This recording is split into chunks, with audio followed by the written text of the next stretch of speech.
During the will announcement, her in-laws handed every grandchild an envelope, except her 8-year-old. "We've decided you don't count as family," her mother-in-law said in front of everyone. The little girl froze. 3 days later, their lawyer called and her in-laws went pale. The room had been too quiet even before the envelopes came out.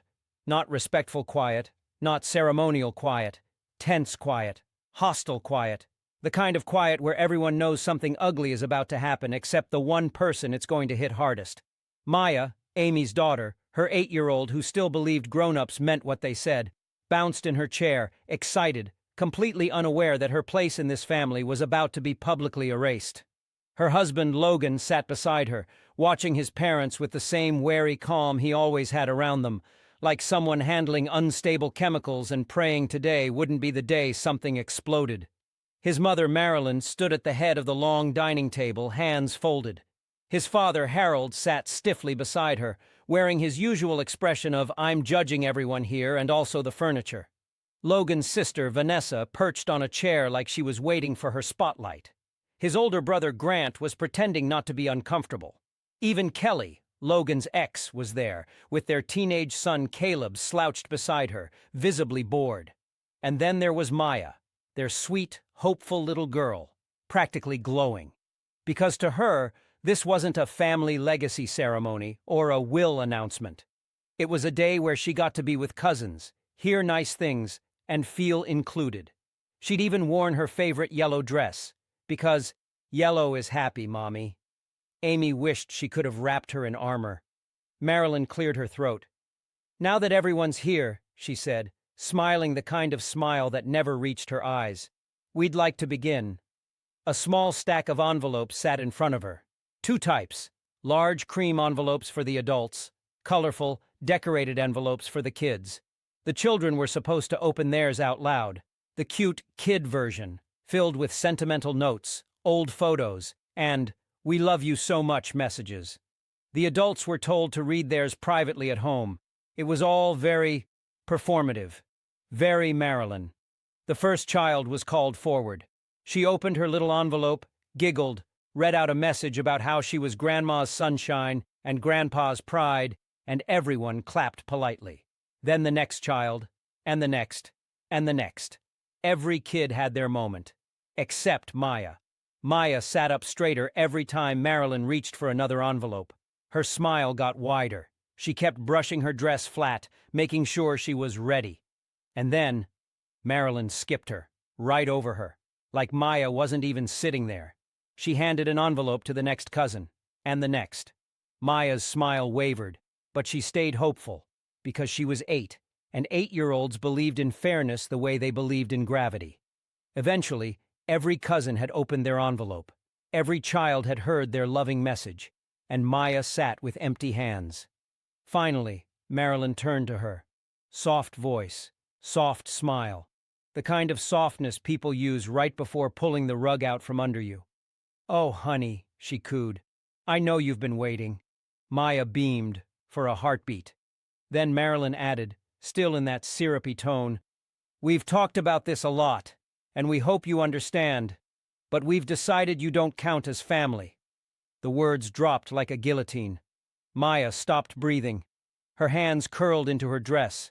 She stared at Marilyn like she'd been slapped but wasn't sure why. Amy's chest burned. Her brain went silent. Harold nodded stiffly, as if Marilyn had just delivered a weather report. Vanessa shifted uncomfortably. Grant looked down at his shoes. Kelly sucked in a breath. Even Caleb muttered, "What the hell?" But nobody said anything to stop it. Nobody. Maya finally whispered, "Did I do something wrong?"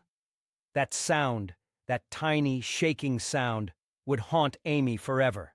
Logan straightened slowly. He didn't yell, didn't ask why, didn't even blink. He just said quietly, "Where's her envelope?" Marilyn brightened, as if she'd been waiting for that line. "Oh, Logan, you still get yours," she said, picking up a cream-colored envelope and holding it out like it was a prize. "Your family." Amy's stomach flipped. He didn't take it right away. "Just me?" he asked. "Not Maya?" A long, awful beat. Marilyn sighed, trying to soften the blow. "Well, she's lovely, dear. Truly. But it's different. We're sure you understand." He didn't. He really, really didn't.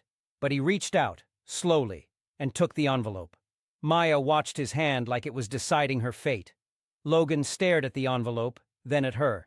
He didn't open it. Didn't even look tempted. Instead, he walked back to the table and set the envelope down. Flat, deliberate, final. Then he turned to Marilyn and Harold and said, voice steady enough to shake the walls, "If my daughter isn't your family, then neither am I." A ripple went through the room. Marilyn gasped. Harold scoffed. Vanessa froze. Grant whispered, "Holy crap." Kelly's eyebrows shot up. Caleb looked impressed for the first time in his life. Logan reached for Maya's hand. "Let's go," he said. Amy stood, took Maya's other hand, and the three of them walked out. No yelling, no theatrics, just a clean, brutal exit. If someone had told Amy years earlier that she'd one day sit through a will ceremony where her daughter would be publicly erased, she probably would have laughed the kind of laugh that meant she was in danger. Because nothing with Logan's family was ever normal. Not dramatic, not explosive, just off. Off enough that when the disaster finally came, she could trace the cracks all the way back to the day she met him. Logan had been 25 when they met. Kind, quiet, handsome in that unpolished way where you could still see the boy he used to be. And unlike every man Amy had dated before, he didn't collect red flags like trading cards. He collected soft smiles, long silences, and genuine effort. There had been one complication, though. He already had a son. Caleb was 6 when Amy met him. Wide eyes, endless questions, and a habit of telling strangers highly personal facts about his father. "My dad cries at Pixar movies" was the first thing he said to her. Caleb's mother, Kelly, had been a teenage girlfriend, one of those "we were kids who thought we were adults" stories. They co-parented without drama, and honestly, Amy admired it. She came into their lives slowly, carefully, respectfully, and before she knew it, she loved Caleb too. 2 days a week love at first, then family love, the kind that sneaks up on you until you can't remember life before it. That was around when she and Logan started trying for a baby. Trying became tracking. Tracking became timing. Timing became an emotional marathon she wouldn't wish on her worst enemy. Month after month, nothing. And the pressure wasn't just biology, it was his family. Logan came from a big one. Parents, siblings, cousins, the whole clan, and they were loud, opinionated, and competitive about everything. They treated family life like a performance. Babies, perform. Weddings, perform. Holiday dinners, full Broadway production. And under every scene, the same whispered reminder: this family has history, legacy, old money roots. Not Bentley rich, just the kind of rich where everyone was sure there was a big inheritance somewhere upstream. Some trust no one really understood, but everyone assumed would eventually trickle down. Not to Logan. Not yet. Just rumors. Heavy. Entitled. Poisonous. Then one day, after 2 years of infertility and heartbreak, Amy sat in a doctor's office with the kind of dread that ate through bone. The doctor was gentle. The news wasn't. Her body wasn't going to cooperate. Not without medical miracles. Not without grief. Logan held her hand, squeezed once, and whispered, "Okay." But that kind of okay stretched thin. It pressed on both of them, especially him, because he'd already lived the parenting beginnings with someone else, and he wanted to experience everything with Amy too. They talked about adoption. Actually, they didn't just talk. They circled it, analyzed it, held it up to the light, and examined all the ways it could save them or break them. What finally tipped them? His grandmother. Logan's grandmother had been adopted, and everyone in the family said she was the heart of the bloodline, even though she shared none of their DNA. She'd built the family's values, wealth, reputation. She was the source of those old money whispers. She'd once said, according to Logan's mom, "If you raise a child, they're yours. Full stop." That line became their North Star. So they began the adoption process. If infertility was a marathon, adoption was a labyrinth. Paperwork, interviews, more paperwork, waiting, hoping, more waiting. And then they met her. Maya, 3 years old, soft curls, wide eyes, a laugh so bright it could cut through winter. They fell in love on sight. They brought her home. She called them Mommy and Daddy within weeks, and she became Caleb's little shadow, following him everywhere like a devoted sidekick. But family, real family, came with shadows too. At first, Logan's parents fawned over her the way people did over any cute toddler. But as she got older, the warmth cooled into something tight and polite. After visits to Marilyn and Harold's house, Maya clung to Amy and Logan and asked if she was really part of the family. Logan kept saying his parents just needed time. They'd already had years. That's why, when the invitation arrived for the family will announcement, Maya lit up like Christmas morning. She thought it meant belonging, recognition, confirmation. She couldn't remember life before them, but she knew what it felt like to be the odd one out. She was 8, old enough to see patterns, young enough to still hope. And that was the part that gutted Amy. The way Maya's whole face lit up when they told her Logan's parents were hosting a family gathering. Maya thought it meant games, pictures, maybe even a chance to feel like all the cousins finally saw her the same way she saw them. Amy didn't correct her. She didn't warn her. She just prayed she wasn't walking Maya straight into something she wouldn't be able to undo. She was wrong. If silence had a flavor, that drive home tasted like metal. Maya sat in the back seat, seatbelt tight across her tiny chest, staring straight ahead. Not crying, not speaking, just holding herself together the way only an 8-year-old who'd been humiliated in public could. Logan kept both hands on the wheel, white-knuckled, jaw locked, breathing like someone trying not to punch the airbag. Amy kept twisting around to check on Maya, but the girl didn't look at her, not once. When they stepped inside their house, Maya stopped just past the doorway and stood there, small and stiff, like she wasn't sure she was allowed to move anymore. Amy's heart cracked all over again. "Sweetie," Amy said gently, "come sit with us." They settled on the couch, Logan on one side, Amy on the other. Maya folded between them like she didn't want to take up space.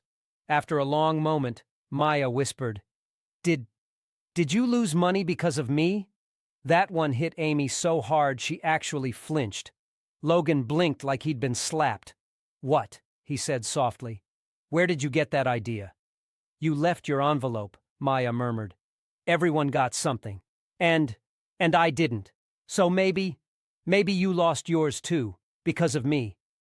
The way she said "because of me," something ancient and primal woke up in Amy. Logan leaned down until he was eye level with his daughter. "Maya," he said, voice steady, "listen carefully. I didn't lose anything because of you. I chose to walk away. Because I'm your father. Because you're my family. If they don't see that, then I don't want anything from them. Not a cent. Not a scrap." Maya's chin wobbled. Her eyes flooded. She didn't cry. She just crawled into his arms, wrapped herself around him, and held on like he was the only solid thing left in the universe. And Logan held her the same way. After she finally went to her room, Amy and Logan stood outside her door for a minute, both of them listening to Maya's soft, exhausted breathing. Logan exhaled shakily. "I keep thinking about what I just gave up," he said quietly. "I'm not sure I even understand the size of it." "No," Amy cut in. "You didn't walk away from money. You walked away from people who told our daughter she wasn't family. That's not security. That's poison." He nodded once, slowly, the worry still sitting in his shoulders. They went to the living room, sat on opposite ends of the couch the way people did when they were too wired to relax but too drained to stand. Then Logan said the sentence that changed everything. "Actually, I don't even know if they can exclude her." Amy looked up. "What do you mean?" "Their whole inheritance isn't technically theirs," he said. "A lot of it is from my grandmother's trust.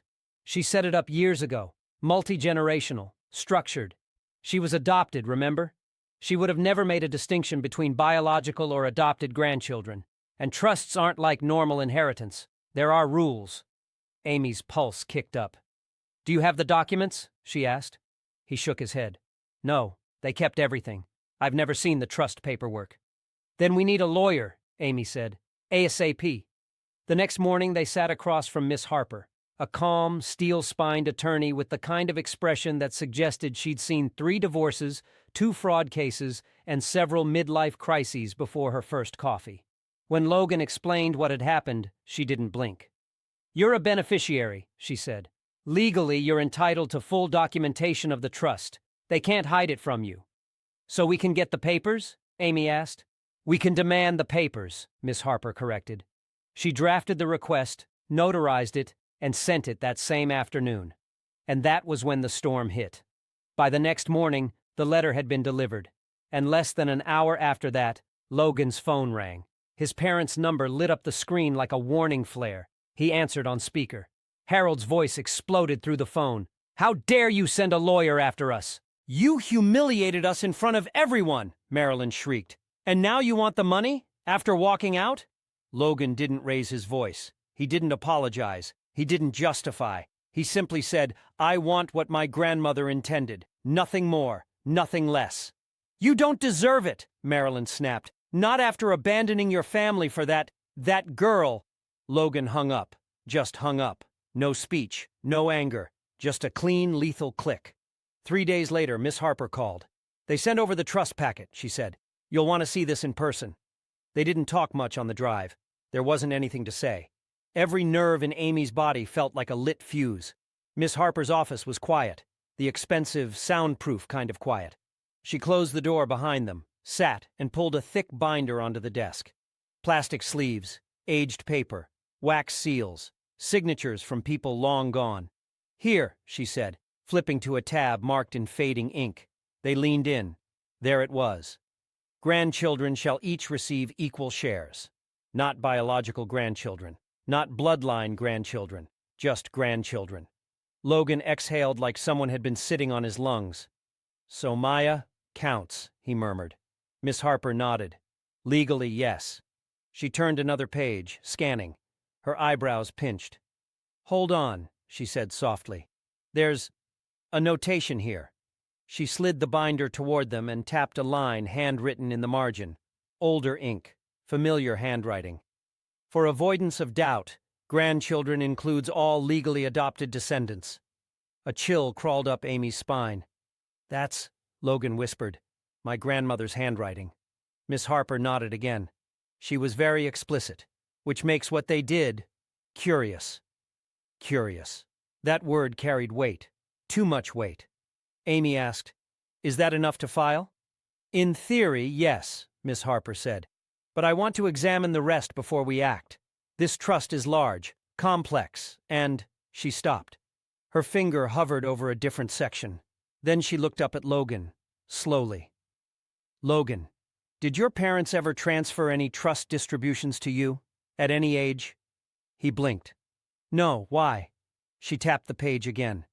"Because according to this, you were supposed to receive a distribution at 18 and another at 25. Amy's pulse spiked. "And I'm guessing," Miss Harper continued gently, "you never saw a cent." He shook his head. Once. Stunned. Miss Harper shut the binder carefully. Not dramatically. Carefully. Like someone closing a file labeled danger. "There may be more here," she said. "A lot more. I need to run a deeper analysis before I tell you anything certain." A cold ripple went down Amy's arms. "What does more mean?" she asked. "It means," Miss Harper said, folding her hands, "that what happened to Maya may only be the tip of the iceberg." The office felt smaller, tighter. Logan swallowed. "So, what do we do now?" Miss Harper pushed a short form across the desk. "For now, you authorize me to request the full accounting, quietly, formally, before they realize what we've found." Amy looked at Logan. Logan looked at Amy. There was fear in his eyes, yes, but something else too.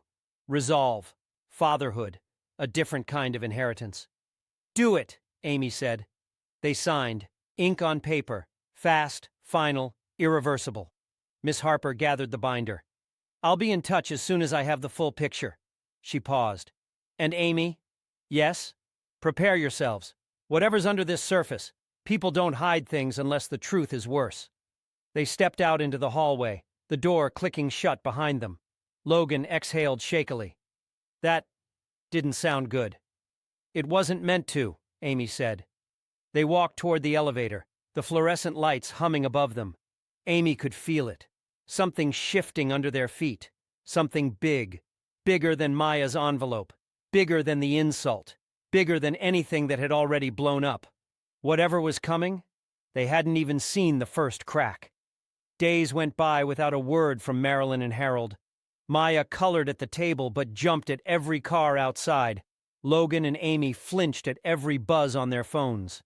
By the third evening, Logan muttered, "They're coordinating. I know that silence." He was right. The knock came the next morning. Not loud, not frantic, just firm, like someone tapping with the certainty of "we belong" inside. Logan opened the door. Marilyn and Harold stood there wearing their fake church potluck smiles. Harold held a tin of cookies. Marilyn held her dignity like it was a fragile ornament. "Logan, sweetheart," she said in a tone that implied nothing had happened. "We'd really love to talk." "Sweetheart." Amy nearly snorted.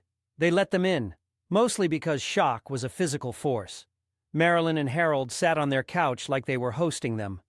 "We've been thinking," Harold began, as if delivering a quarterly report. "About the envelopes, about the misunderstanding." There it was, the word people used when they didn't want to say cruelty. Marilyn leaned forward. "We truly want to make things right. We want Maya to feel included." Amy's spine tightened. Logan didn't respond. He simply waited, dangerously calm. "We realized," Marilyn continued, "that we may have acted too quickly. We didn't have enough time to bond with her." Her smile wobbled. "But of course she's part of the future distribution." Translation, "We regret getting caught." "And," Harold added, "we're willing to advance your portion early, a gesture of goodwill." There it was, the bribe wrapped in buttercream. Logan finally spoke, quiet, precise. "You want us to withdraw the legal request." Marilyn's smile cracked. Harold's jaw twitched. "We just don't think lawyers are necessary," she said. "It would be unpleasant for everyone." Translation, "Stop digging before you find the bodies." Logan looked at them, really looked. "You're not sorry," he said. "You're scared." Silence fell so hard the room seemed to tilt. "You're not doing this because of Maya," he went on. "You're doing this because you know there's something in that trust you don't want anyone to see." Their faces twitched. Guilt, fear, outrage, all fighting for space. "That's outrageous," Harold snapped. "We've managed that estate responsibly for decades." "Then," Logan said, standing, "you shouldn't mind the lawyer finishing her review." That was it. Politeness shattered. "This is disgusting," Marilyn hissed. "Going after your own parents." "You went after my child," Logan said calmly. He opened the door. They left with sputtering insults and wounded pride hanging off them like wet laundry. Logan locked the door, checked it twice, pressed his forehead against the frame. Amy touched his back. "You okay?" He exhaled like someone finally understanding the weight he'd carried his entire life. "I'm done letting them decide who counts." The lawyer didn't call the next day, or the next. Real investigations took time, the kind of time that stretched nerves like piano wire. Maya slowly uncurled. She played, drew, smiled more. Every night she asked, "Are they coming back?" Every night Amy and Logan told her, "No." Every night she held that answer like it was a new kind of safety. Meanwhile, emails trickled in from Miss Harper. A note here, a discrepancy there, then something larger, then something that made Amy's stomach drop. By week 3, Miss Harper asked them to come in. They sat in her office, Maya in the corner with crayons, Logan with both feet planted like he expected a courtroom ambush, and Miss Harper slid a folder toward them. "You were right to question them," she said. "Not just about Maya, about everything." Amy's pulse kicked. "The trust wasn't theirs to shape," Miss Harper continued, "and they've been shaping it anyway." She flipped pages. Missing distributions, redirected funds, expenses disguised as maintenance, unearned withdrawals, discrepancies so old they had dust on them. "And this," she said, tapping a highlighted section, "is where it gets worse." Miss Harper didn't flip the page dramatically. She just rotated the folder so they could see the figures themselves. Logan inhaled sharply. Because this section wasn't about Maya, or them, or envelopes. It was about money. A lot of money. Miss Harper tapped again. "This," she said carefully, "is a ledger of distributions your grandmother intended for all her grandchildren." "All?" Logan echoed. Yes, she said. Every child of every branch, equally. She paused. And according to the trust, each distribution was supposed to happen on a set schedule. She slid her pen down the column. Age 18, age 25, milestones, amounts, dates. Everywhere Logan's name should have appeared. Empty. Completely empty. Amy's stomach dropped. And, Miss Harper continued, they weren't just withholding Logan's distributions. She turned another page. Your brother should have received his at 18. Turned another. Your sister as well. Turned another. And these three, she pointed, belong to the grandchildren from Grant's side. Logan stared. A muscle in his jaw twitched. You're saying, he said slowly, they didn't pay anyone? Not a single one, Miss Harper replied. For over 20 years. Amy felt heat crawl up her neck. Where did the money go? Miss Harper's mouth tightened into something that wasn't quite a smile. That, she said, is the part they are going to hate the most. She tapped the totals column, not the amounts. She covered those with her hand. But Logan saw enough of the digits to go pale. His throat bobbed. That number can't be right, he whispered. It's right, she said. And it's only preliminary. Amy gripped Logan's arm. And you're telling us, she said carefully, that all of this, all of it, was supposed to go to her descendants? Yes, Miss Harper said. Every one of them, Maya included. Silence. Not shocked silence, not outraged silence. The kind of silence where the ground shifted under their feet and they suddenly understood why someone had shown up with a tin of cookies begging for mercy. Miss Harper folded her hands. This is no longer just about an exclusion, she said. This is a pattern, a long-term breach of fiduciary duty, potentially fraud. They will almost certainly lose their position as trustees once the court sees this. Logan rubbed his face with both hands. Jesus Christ. Miss Harper's tone softened. I know this is a lot, but we proceed carefully, quietly. We request a full accounting. We document everything. And when this reaches court, she paused, the trust will be corrected, and the beneficiaries, all of them, will finally get what they should have received years ago. 6 months later, life felt like a house with all the rotten beams finally ripped out. They were still no contact. Maya slept easier. Logan breathed easier. And the truth, once buried under decades of manipulation, now sat in the light where it belonged. When the audit finished, the fallout was nuclear. Logan's siblings were the first to call, stunned and furious.